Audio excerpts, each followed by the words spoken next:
हमारी पार्टी मुद्दा उठाए, मैं आपके साथ हूँ। शिरीष भारत साथ है, गौरव श्रीवास्तव साथ। सवाल मेरा है, ठीक है, एक सवाल मेरा है, क्या जी बोलिए। एंटीलिया का मुद्दा हाई कोर्ट में नहीं है? वो भी तो वोट से रिलेटेड है, अतवारा जी जी। जी एंटीलिया का मुद्दा हाई कोर्ट में है और वो भी वोट से रिलेटेड, इसलिए कहाँ का मुद्दा? एंटीलिया का बता रहे हैं।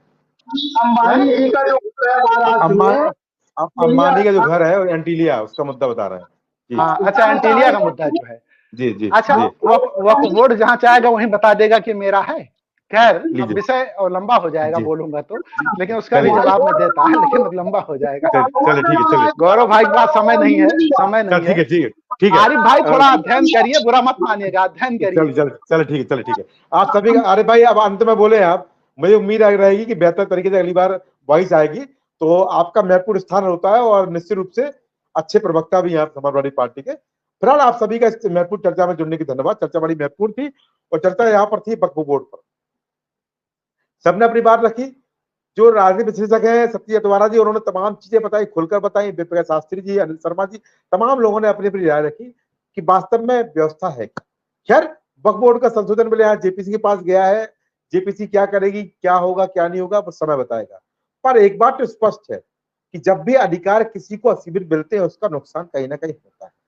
अब अधिकार यहाँ किसको असीमित मिले हैं, किसको कहीं ज्यादा मिले हैं, कहीं कम मिले हैं, तो यहाँ पर अधिकार सबको समानांतर मिलना चाहिए, चाहे वो हिंदू का कोई व्यवस्था हो, चाहे मुस्लिम की कोई व्यवस्था हो। मेरा मानना है देश का संविधान है और संविधान के हिसाब से यहाँ सभी धर्मों को बराबर अधिकार प्राप्त है। और अन्य अधिकारों के तहत अगर लोगों को यहाँ पर बेहतर कराया जाएगा तो यहाँ पर कोई बुराई नहीं है। पर हाँ, बुराई यहाँ पर जरूर होनी चाहिए। यहाँ पर अगर एक तरफा कोई बिल लेके आ जाता है तो कहीं ना कहीं यहाँ पर भी समझना होगा कि आखिर इस बिल के मायने क्या है।